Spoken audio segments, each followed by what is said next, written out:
গোড়ার গোস্তকে গরু গোস্ত হিসেবে সাপ্লাই দিত, তার সিমটস হচ্ছে এখানে প্রচুর ব্যাগ পাওয়া গেছে, ব্যাগের ভিতরে গোস্তও পাওয়া গেছে এবং জবাইকৃত 11টি গোড়া আমরা ঘটনাস্থলে পাইছি এবং বিভিন্ন গর্ত, এখানে ছোট ছোট গর্ত আছে, গর্তের ভিতরে গোড়ার চামড়া, বুড়ি, হাড্ডি, হ্যাঁ, খাসা এগুলা এসব করা আছে, যার ঘটনাস্থল ওই যে এখান থেকে দেখা যায়। এবং একটি জীবন্ত গোড়া আমরা ঘটনাস্থলে দেখতে পাইছি, যে গরুটাকে ইঞ্জেকশন দিয়ে তারা নিষ্ক্রিয় করে রাখছে যাতে এটি ছুটাছুটি করতে না পারে। এবং রাস্তায় আপনারা গেলে দেখবেন ঘোড়ার প্রবাহের চিহ্ন।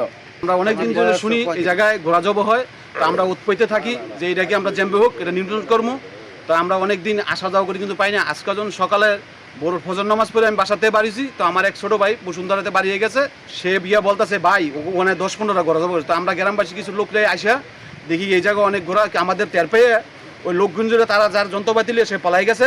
কিছু আমাদের এলাকার লোক আছে জড়িত, তারা একজন হচ্ছে রাজীব আর একজন হচ্ছে গিয়া তিতাস, তারা আমাদের দিকে আমাদের সামনে দিয়ে তারা দৌড় হয়ে গিয়েছে।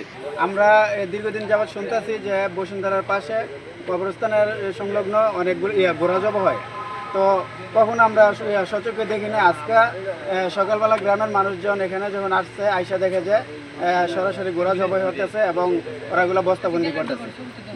টের পাইয়া ওরা এক একজন এক এক দিকে অস্ত্র নিয়ে পালাই গেছে এবং এই মোবাইল সহ ওরা বিভিন্ন জিনিসপত্র এখানে ফালাই রেখে গেছে। গ্লিটারের টুইন লেমন ও অ্যান্টিব্যাকটেরিয়াল ফর্মুলা বাসনকে চকচকে জীবাণুমুক্ত করে আমাদের দেয় গ্লিটার গ্যারান্টি।